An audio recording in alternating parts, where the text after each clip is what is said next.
It was a warm evening in Atlanta, the kind where the setting sun painted the sky in beautiful shades of orange and purple. Judge Thompson was finally heading home after what felt like the longest Monday of her career. She'd spent nearly 12 hours at the courthouse, handling case after case, making decisions that would impact people's lives. Her black judicial robes hung neatly in the back of her Mercedes, swaying gently with each turn of the car.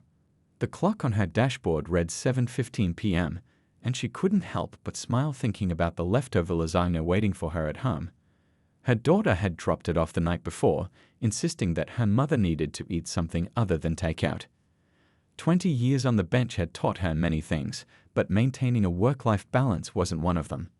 As she drove through the familiar streets of her suburban neighborhood, her mind wandered to the last case of the day.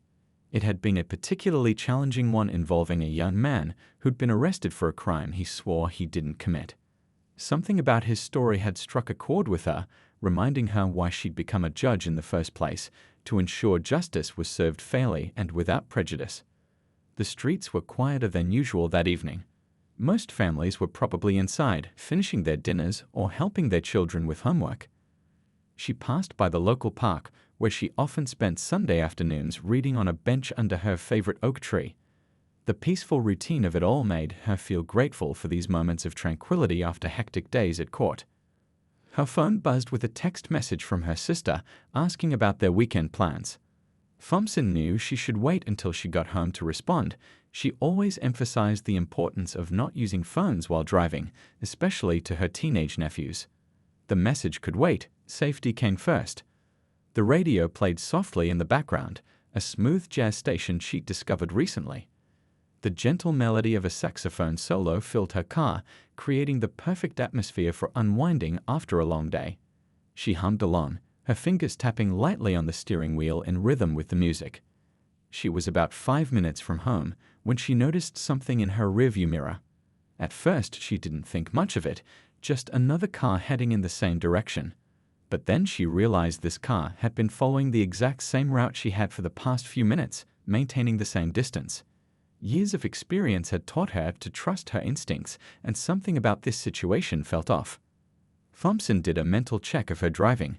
She was going exactly the speed limit, had used her turn signals properly, and her car's registration was up to date. There was no reason for concern, she told herself, trying to shake off the uneasy feeling that was starting to creep in. Maybe she was just being paranoid after a long day. The sun had almost completely set now, and the streetlights were flickering to life one by one. She could see her neighborhood entrance up ahead, the familiar stone sign welcoming residents home. Just as she was about to turn onto her street, everything changed. The quiet evening was suddenly interrupted by the sharp flash of red and blue lights reflecting in her mirrors, accompanied by the brief whoop of a police siren. Her heart skipped a beat, not from fear, but from a deep, knowing disappointment. In all her years of driving this route, she'd never been pulled over. She knew exactly what this was about, and it had nothing to do with her driving. As she carefully pulled over to the side of the road, she took a deep breath, reminding herself of everything she stood for in that courtroom. Tonight, she wasn't just Judge Thompson, she was every person who had ever sat in her courtroom, claiming they were stopped for no reason other than the color of their skin. With practiced calm, she turned off the jazz music, rolled down her window slightly, and placed both hands on the steering wheel where they would be visible. The familiar weight of her judicial badge in her purse felt more significant than ever. As she watched the police officer approach in her side mirror, she knew this encounter would be about much more than a simple traffic stop. Little did anyone know, this evening would become a powerful story of change, understanding, and the ongoing journey toward justice in America. The police cruiser's lights cast eerie shadows across the residential street, creating patterns of red and blue that danced across the nearby houses. Judge Thompson could see curious neighbors peeking through their curtains, probably wondering what excitement had broken the evening's peace.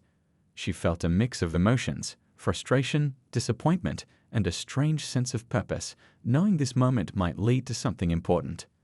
Through her side mirror, she watched Officer Mitchell emerge from his patrol car. His deliberate movements reminded her of countless body camera footage she'd reviewed in her courtroom. The way he approached, hand hovering near his holster, spoke volumes about preconceptions and unconscious bias. She noticed how he walked slightly behind her driver's side window, a tactical position they teach at the academy. The beam from his flashlight swept across her car's interior, even though the street was well lit by nearby lampposts. The light lingered on her judicial robes in the back seat, but from his angle, they probably just looked like any black garment. Thompson remained still, her hands visible on the steering wheel at 10 and 2 o'clock, just as she'd advised countless young people to do during her community outreach programs. License and registration, came the gruff command, without so much as a good evening or explanation for the stop. The officer's tone carried that edge of authority that Thompson had heard too many times in her courtroom, often in cases that ended up being dismissed for lack of probable cause. She could smell the coffee on his breath, probably near the end of a long shift, she thought, always trying to understand the human elements at play. "Officer," she replied calmly, her voice steady despite the flutter of her heart, "I'm going to reach for my documents in my purse on the passenger seat. Is that all right?" She'd learned long ago that clear communication could diffuse tension, though it saddened her that such care was necessary for a routine traffic stop. The officer grunted his approval, the flashlight beam never wavering. As she reached over, she noticed his grip tighten on the flashlight. Her purse, a simple black leather bag her daughter had given her for Christmas, contained not only her license, but also her judicial badge. For a moment, she considered whether to present it immediately, but decided to let the situation unfold naturally. Her fingers found her wallet, and she carefully extracted her license and registration. The registration was pristine. She believed in keeping everything in order, a habit from her early days as a law clerk when she learned that details matter. As she handed the documents over, she couldn't help but notice the officer's surprised expression at her well-manicured hands and professional appearance, as if it contradicted some preconceived notion. The crickets chirped in the background, and somewhere down the street, a dog barked at the unusual activity. More neighbors had gathered on their porches, maintaining a respectful distance, but watching with obvious interest. Thompson recognized Mrs. Chen from the house across the street, still in her gardening hat, paused mid-watering of her beloved roses. "Do you know why I pulled you over?" Officer Mitchell asked, his flashlight now aimed at her documents. The question hung in the air, heavy with implication. Thompson had heard stories about this particular officer from other community members, not necessarily bad, but not particularly good either. She'd even seen his name come up in a few minor complaints that had crossed her desk. "No, Officer Mitchell, I don't," she replied, deliberately using his name from his badge. "I was maintaining the speed limit and following all traffic laws." Her voice remained professional, the same tone she used when addressing attorneys in her courtroom. She noticed his slight flinch when she used his name, a small reminder that this interaction went both ways. The moment felt charged with potential. In her rearview mirror, she could see another patrol car pulling up, responding to what was supposedly a routine traffic stop. The situation was escalating unnecessarily, but Thompson remained calm. She presided over enough cases to know that these next few minutes would be crucial. More lights reflected off nearby windows as the second patrol car parked. Thompson thought about all the times she'd heard similar stories in her courtroom, stories that usually ended with, "and then things got worse." But she was determined that this story would be different. This wasn't just about her anymore. It was about every person who had ever sat in her courtroom describing similar situations, about every parent who had to have the talk with their children about how to behave during traffic stops, about every officer who needed to confront their own biases. The weight of the moment settled around her like a heavy cloak. As Officer Mitchell began scrutinizing her license with unnecessary thoroughness, Thompson prepared herself for what would come next. She knew that what happened in the next few minutes could potentially impact not just this evening, but the way police interactions were handled in her community for years to come. Officer Mitchell was still examining her license with exaggerated scrutiny when Judge Thompson's mind drifted back to the case she'd handled just that morning. A young man had stood before her, describing an encounter almost identical to what she was experiencing now. The irony of the situation wasn't lost on her, from passing judgment to being judged in the span of a few hours. "This vehicle's pretty expensive for this neighborhood," Officer Mitchell commented, his tone implying a question that shouldn't need asking. The statement hung in the air, heavy with assumptions. Thompson felt a familiar knot in her stomach, one she'd learned to live with over decades of similar encounters, but had hoped would be less common by now. The second officer had approached and was standing slightly behind Mitchell, creating what Thompson recognized as a standard containment position. She'd seen this scenario played out countless times in her courtroom through body camera footage. The difference was, this time she was living it. "I've lived in this neighborhood for 15 years, she responded evenly, her voice carrying the same measured tone she used when questioning difficult witnesses. "My home is just around the corner on Oak Street." She watched as the officers exchanged glances, probably running through their mental checklist of possible scenarios.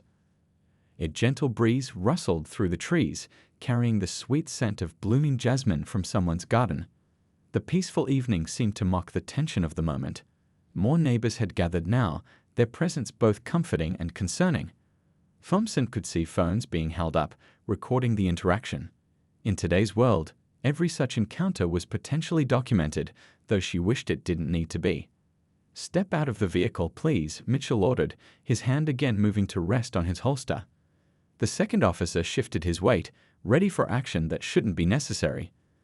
Thompson felt her heart rate increase, but her face remained calm. Years of presiding over emotional courtroom battles had taught her the importance of maintaining composure. "Officer Mitchell," she began, her voice clear and steady, "I'd like to understand the reason for this stop before I exit my vehicle." She kept her hands visible on the steering wheel, knowing that every movement would be scrutinized.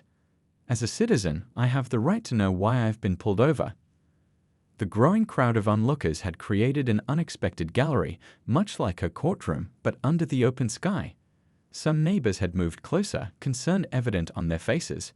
Mrs. Chen had abandoned her gardening entirely and stood with her phone raised, while Mr. Rodriguez from the corner house had come out onto his porch, still wearing his cooking apron.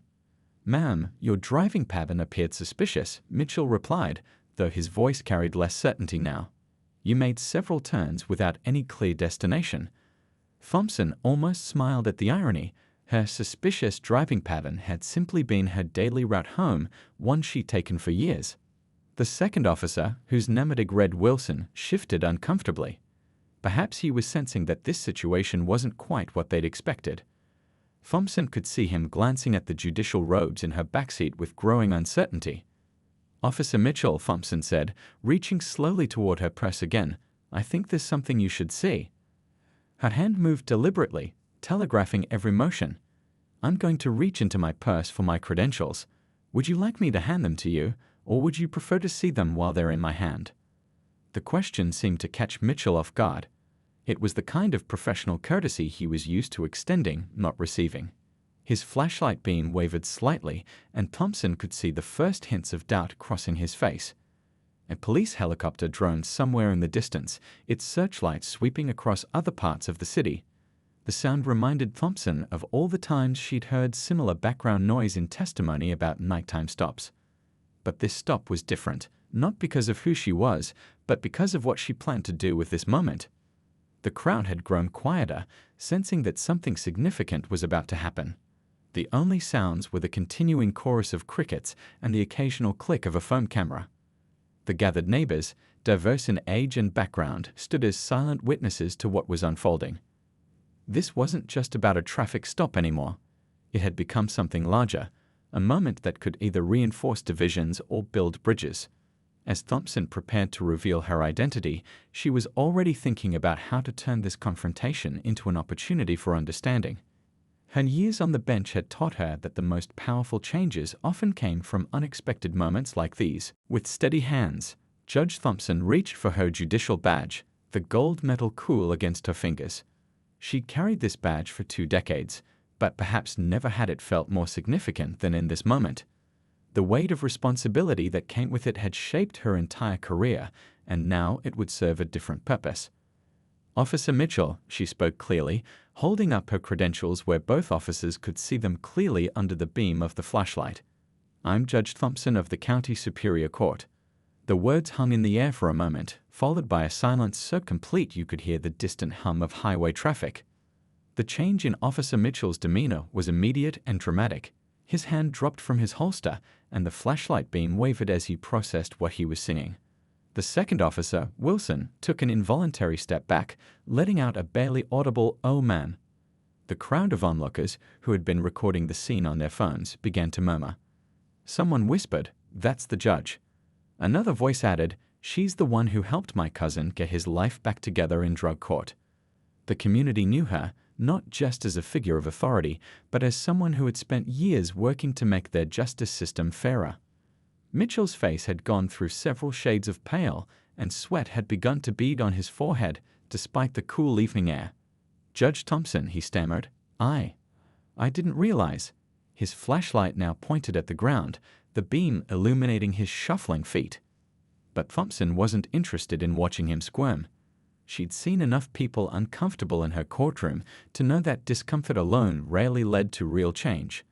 "Officer Mitchell," she said, her voice taking on the calm, measured tone she used when giving important instructions to a jury, "would you like to tell me what made my driving pattern appear suspicious to you?" The question wasn't meant to embarrass him, though she could see the red creeping up his neck. Behind him, Officer Wilson was studying his boots with sudden intense interest. The gathered crowd had fallen silent again, sensing the importance of this exchange. A moth fluttered around the nearest streetlight, casting erratic shadows. The evening had grown cooler, and Thompson could see her breath forming slight clouds in the air. Somewhere down the street, a child called out for their parent to come see what was happening, the young voice cutting through the tension. Mitchell cleared his throat, clearly struggling to find the right words. "Your vehicle, the neighborhood." He trailed off, perhaps hearing for the first time how hollow these explanations sounded. Thompson waited patiently, giving him space to work through his thoughts, just as she did with attorneys who needed to rethink their arguments. "I've presided over many cases involving traffic stops, Officer Mitchell," she continued, her tone professional but not unkind. "Just this morning, I heard a case very similar to this one. A young man was stopped, and the officer's report listed suspicious driving patterns as the reason. Would you like to know what I look for in such cases?" The question wasn't really a question, and Mitchell knew it. He stood straighter, years of training kicking in as he faced what had become an impromptu learning moment. Officer Wilson had moved closer, his earlier discomfort giving way to curiosity. The crowd had grown larger, but remained respectfully quiet. Mrs. Chen was still recording, but now her phone was just one of many. This wasn't going to be another viral video of conflict. This was going to be something different, something constructive. Thompson could have used this moment to humiliate the officers, to express the anger and frustration that had built up over years of similar experiences. But she had learned long ago that true change rarely came from shame or fear. Instead, she saw an opportunity, a chance to bridge a gap that had grown too wide in their community. As she prepared to speak again, she thought about all the cases she'd presided over, all the similar situations that had ended differently.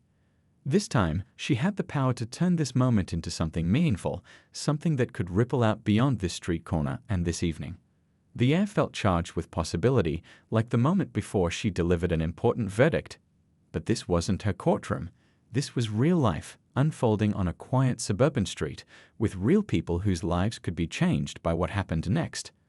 The next few minutes would determine whether this became just another story of conflict or something more powerful, a moment of transformation and understanding. Judge Thompson stepped out of her car, her movements deliberate and dignified. The evening air had grown cooler, and she could feel the slight chill through her blazer. She stood at her full height, neither confrontational nor submissive, simply present in her authority. The gathered crowd seemed to hold its collective breath. "Officers," she began, her voice carrying easily across the quiet street, "I'd like both of you to take a walk with me." She gestured toward the nearby park bench, a simple wooden seat where she often sat during her weekend walks. It was a deliberately casual suggestion, moving this encounter from confrontation to conversation. The officers exchanged uncertain glances. This wasn't protocol. There was no procedure in their training manual for what to do when you accidentally pull over a judge. Officer Mitchell's face showed a mix of emotions, embarrassment, concern, and something else that looked like the beginning of understanding. As they walked the short distance to the bench, Thompson noticed how the dynamics had shifted. The crowd parted respectfully, phones still recording but held lower now, less intrusive.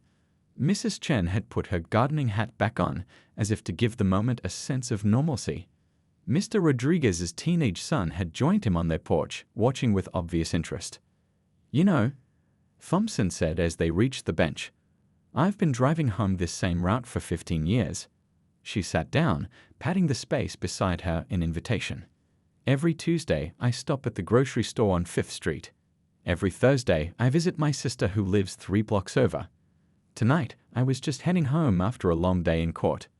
Mitchell and Wilson remained standing at first, their training making them uncomfortable with sitting while on duty. But Thompson's calm presence and the absurdity of the situation gradually wore down their resistance. Wilson sat first, then Mitchell, though both kept their backs straight and alert. "This morning," she continued, her voice taking on the storytelling tone she often used to engage juries, "I had a case about a young college student. He was stopped 3 times in 1 month, each time for suspicious driving patterns in his own neighborhood." She paused, letting that sink in. "Would you like to know what happened to those cases?" A gentle breeze rustled through the nearby trees, carrying the scent of someone's dinner cooking, probably from the Rodriguez house, known for its amazing home cooking. The homey smell provided a stark contrast to the importance of the moment. "All 3 cases were dismissed," she continued, "not because the young man was innocent or guilty, but because there was no probable cause for the stops in the first place, just like tonight." She looked directly at Officer Mitchell, her gaze firm but not unkind. "Officer, what would you write in your report about tonight's stop?" Mitchell shifted uncomfortably on the bench. The question hung in the air, heavy with implication. Nearby, a group of fireflies had begun their evening dance, their gentle lights blinking on and off like nature's own police lights, but far more peaceful. Mitchell started, then stopped, clearly struggling with honesty versus self-preservation. "I saw an expensive car making multiple turns in a neighborhood, and He trailed off, the reality of his assumptions becoming clear as he spoke them aloud. Thompson nodded encouragingly. "And if I had been someone else? Someone without a badge? Someone who couldn't make you pause and think?" Her questions weren't accusatory, they were invitations to reflection. Officer Wilson, who had been quiet until now, spoke up. "We're trained to look for suspicious behavior," he offered, though his tone suggested he was beginning to question what suspicious really meant. "Let's talk about that," Thompson replied, leaning forward slightly. "What makes behavior suspicious? Is it the behavior itself, or our assumptions about who's behaving that way?" She gestured to the houses around them. "This is my neighborhood. These are my neighbors. Every turn I made was taking me home." The crowd had begun to disperse slightly, sensing that this was no longer about witnessing a confrontation, but about observing a moment of change. Some stayed, though, drawn in by the unusual sight of a judge and 2 police officers having an earnest conversation on a park bench. As the streetlights fully came on, casting a warm glow over the scene, Thompson could see something shifting in Mitchell's expression. It wasn't just embarrassment anymore, it was the beginning of real understanding. Sometimes, she knew from her years on the bench, the most powerful lessons came not from punishment, but from these quiet moments of recognition. The evening had grown quiet, with only the distant sound of crickets and occasional car passing by. Judge Thompson looked at the 2 officers beside her, seeing not just their badges and uniforms, but the people wearing them. Officer Mitchell's wedding ring caught the streetlight as he fidgeted with it, a nervous habit that made him seem more human. Officer Wilson kept adjusting his collar, perhaps feeling the weight of this unexpected lesson. "Let me tell you about my first day as a judge," Thompson began, her voice warm with memory. "I walked into that courthouse wearing my new robes, feeling so proud. But before I could reach the judge's entrance, a security guard stopped me. He assumed I was lost, maybe looking for the clerk's office." She smiled slightly at the memory.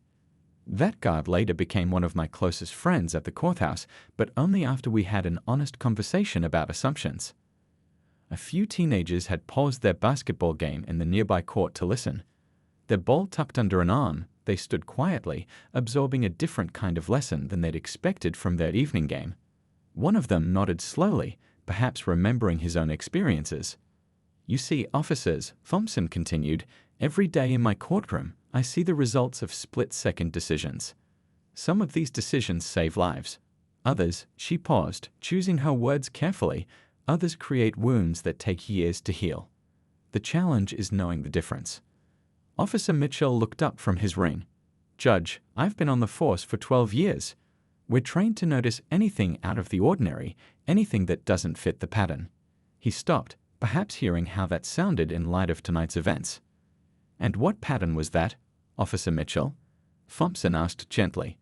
"The pattern of who belongs in this neighborhood, who drives certain cars, who makes certain turns."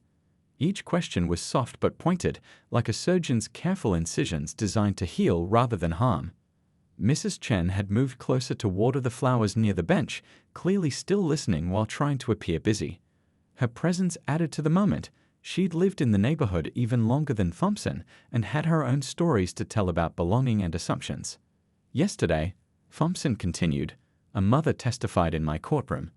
Her son had been stopped 4 times in 1 month. Each time, the officer had a reason that sounded logical on paper: suspicious behavior, driving pattern, being in the wrong neighborhood. But when we looked deeper, we found something else. Would you like to know what we found?" Both officers nodded, drawn into the story despite themselves. The remaining onlookers had grown still, sensing the importance of what was being shared. "We found fear," she said simply. "Fear on both sides. Officers afraid of making the wrong call. Citizens afraid of having their everyday actions viewed as suspicious. Young people afraid to drive through their own neighborhoods. Parents afraid for their children." She let the words settle in the cool evening air. A police radio crackled softly, calling for a unit to respond to a minor incident across town. Officer Wilson reached for his radio but hesitated, looking at Thompson. She nodded, understanding the duties of their job. He stepped away to respond, but stayed close enough to hear. "The law," Thompson continued, "is meant to protect everyone equally. But it can only do that if we're willing to examine our own thoughts, our own assumptions." She gestured to the neighborhood around them. "Every person here has the right to drive home without fear. Every officer has the right to do their job safely. The question is, how do we make both of those things possible?" The basketball from the teenage players rolled over, gently bumping against Officer Mitchell's foot. Instead of just kicking it back, he picked it up and walked it over to the young players. It was a small gesture, but Thompson noticed how the teens' initially tense shoulders relaxed as they thanked him. "What happens next is up to you, officers," Thompson said, standing up from the bench. "This moment can be just an embarrassing story you tell at the precinct, or it can be the beginning of something different. In my experience, true justice isn't just about enforcing laws, it's about building understanding." The night had grown darker, but the streetlights cast a warm glow over the scene. Moths danced around the lights, creating shifting shadows on the ground. The air felt lighter somehow, as if the heavy tension from earlier had been transformed into something more hopeful. 6 months had passed since that evening on Oak Street, but its ripples continued to spread through the community. Judge Thompson sat in her chambers, reviewing a letter that had just arrived from Officer Mitchell. The morning sun streamed through her window, warming the paper in her hands as she read his words about how that night had changed his approach to policing. "After our conversation," he wrote, "I started a community outreach program at the station. Every Friday evening, we invite neighborhood residents to join us for coffee and conversation. Last week, those teenagers from the basketball court came by. We ended up talking for 2 hours about their experiences with law enforcement. They taught me more than any training manual ever could." Thompson smiled, remembering how those same teens now waved to patrol cars instead of tensing up when they passed by. It was a small change, but meaningful. She placed the letter next to a newspaper article from last month, highlighting the dramatic decrease in unnecessary traffic stops in their district. Officer Wilson had taken a different but equally important path.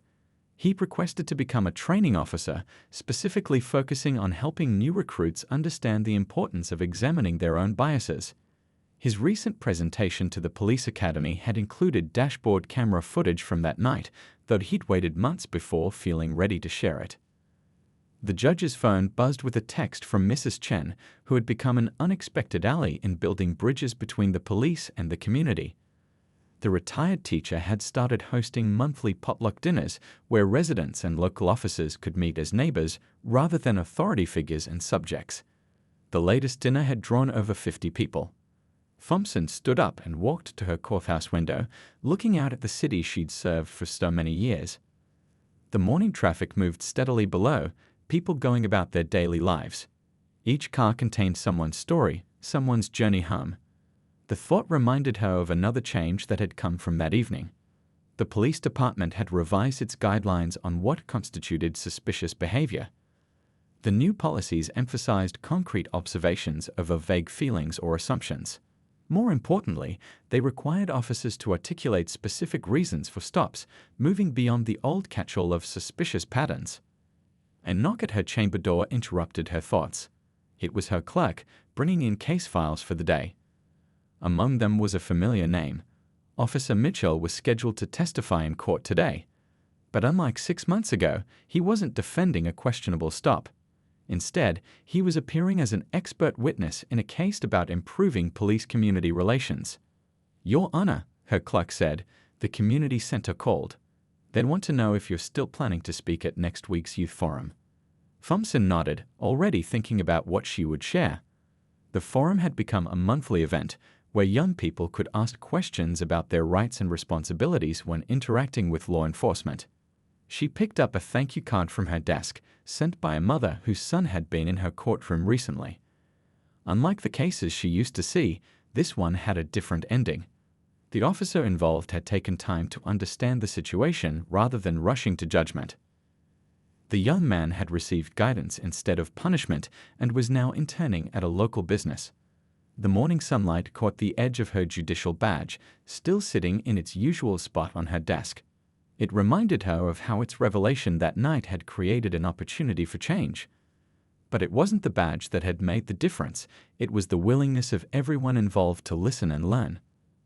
Outside her window, a police car rolled slowly past the courthouse. The officer inside waved to a group of schoolchildren crossing the street with their teacher. The children waved back, their interaction natural and relaxed. 6 months ago, such a scene might have played out differently. Thompson gathered her robes for another day in court, thinking about how one evening's confrontation had transformed into ongoing conversation. The changes weren't perfect or complete, real change never was. But they were genuine and growing, spreading through the community one interaction at a time. As she prepared to enter her courtroom, she thought about all the cases she would hear today. Each one represented an opportunity, not just to apply the law, but to build understanding. The true measure of that evening's impact wasn't in statistics or policy changes, though those were important. It was in the small, daily interactions that were slowly rebuilding trust between the police and the community they served. The morning's first case was about to begin. As Thompson put on her robes, she smiled, knowing that somewhere out there, Officer Mitchell was probably starting his shift, approaching his duties with new perspective. And in neighborhoods across the city, people were driving home, making their usual turns, living their lives with a little less fear and a little more hope.